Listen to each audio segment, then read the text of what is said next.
I think in 10, 15, 20 years, the landscape here on farm will change big time.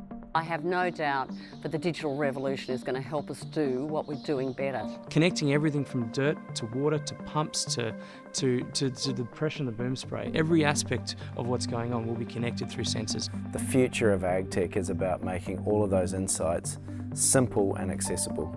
Agtech can't exist in isolation as a robot farm. There must be people on the ground truthing that data.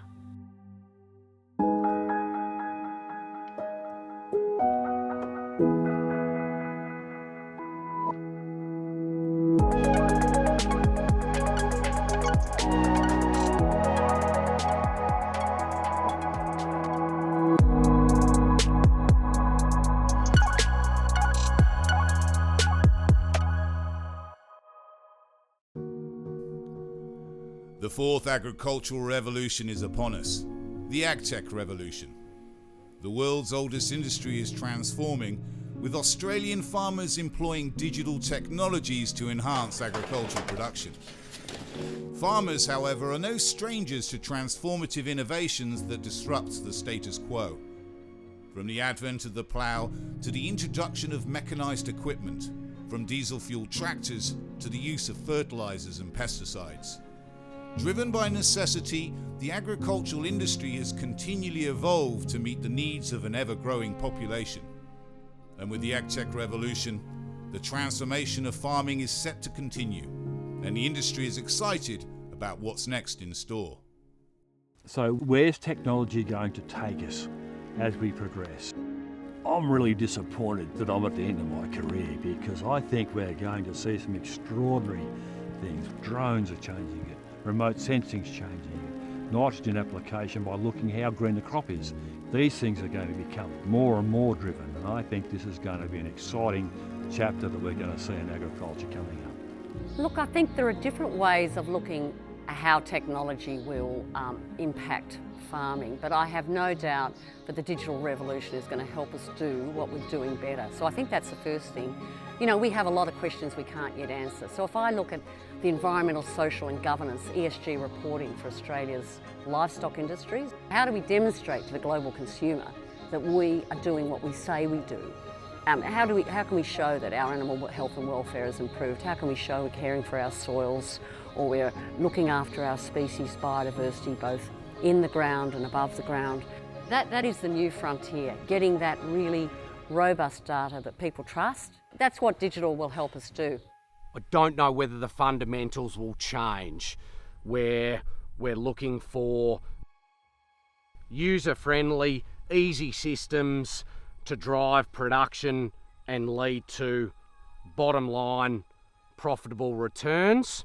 And tech plays a huge part, where we can just pull it up on one device, on one dashboard, and see what every electric fence, every water monitoring station is doing across the aggregation, and not have to panic. I think in 10, 15, 20 years, the landscape here on farm will change big time, and probably from there it will continue to. But as farmers, we've still got to be able to know what's happening out in our paddocks, out in our fields, so that sort of things won't change.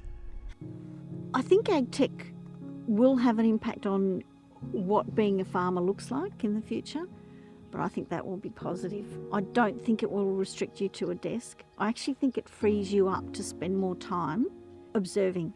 So it'll be interesting to see what it looks like, and I'm sure those Agtech companies are thinking about things that I haven't even thought of, and that will be interesting to see what that looks like as well.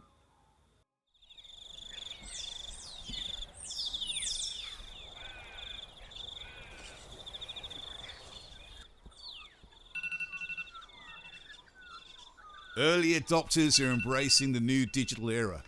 By utilising sensors, IoT devices and big data, Agtech is already impacting the lives of farmers across the country.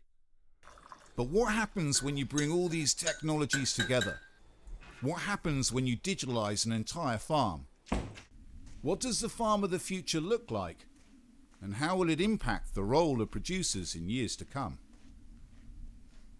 The farm of the future will be able to talk to us in a way that has never been possible before. That'll give us this new layer of intelligence that we have access to. And that will just help us to enhance our decision making, our strategy and tactics when it comes to the actual decisions that we're making around the property. Introducing Simon Bly, a fifth-generation farmer and founder of leading IoT provider Insight. Insight have developed the next generation of Agtech solutions that enable producers to effortlessly monitor and manage every aspect of their farm through the one Agtech ecosystem. The farm of the future will have 3 different pillars that go to a totally new level to what's available now. The first is intelligence, the data and information that's available to us.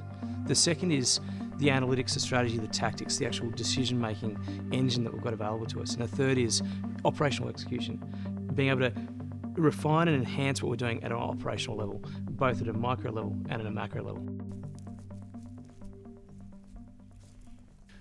We've spent hundreds of years trying to listen to our properties.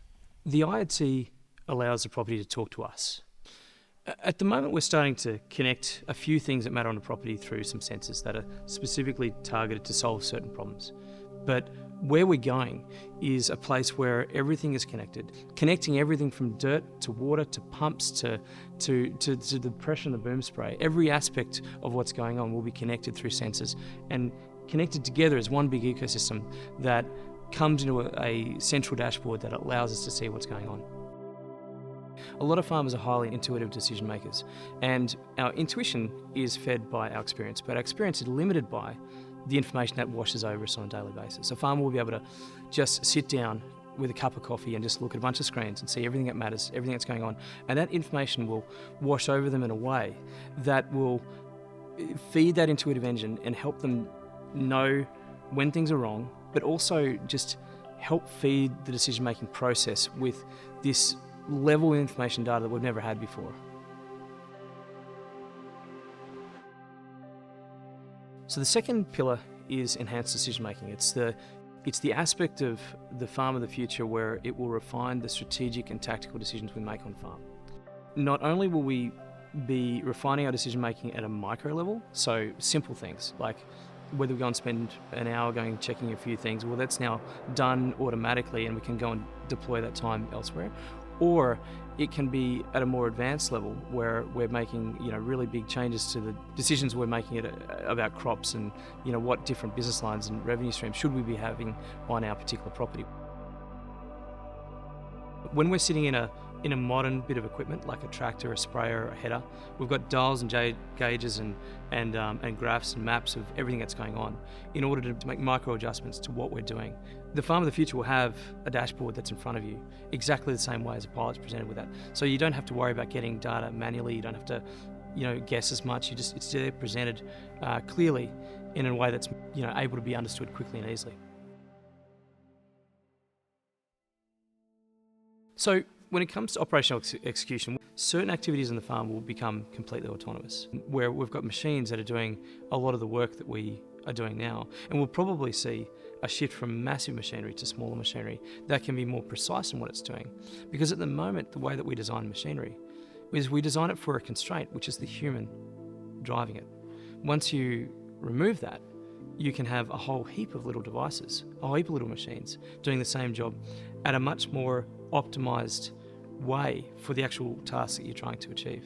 But we're going to also see the point where we're able to optimize our finite resources, which is the land that we're farming, our machinery, the deployment of capital and the inputs, whether it be chemicals or seeds.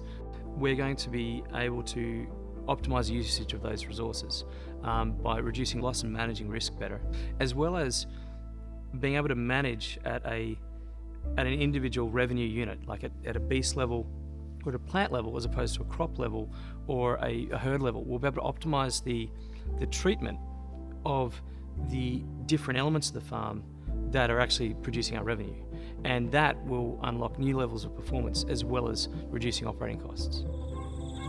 The pressure to produce more with less is driven not just by an increasing population, it's also the fact that there are pressures on farmers to produce more without some of the chemicals that we've been using. The market is driving us to take away some of the things that actually drive yield.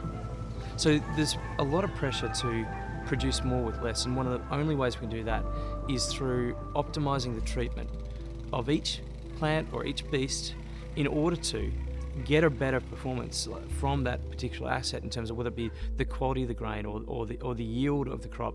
Farmers will be able to drive these new levels of performance through reducing the amount of chemicals we use to get the problems in livestock and crops solved that we need to solve, to be able to drive better decisions around when to time the activities that we're doing to get a better outcome.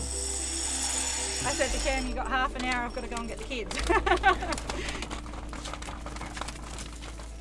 A lot of the elements and aspects of the farm of the future are available today.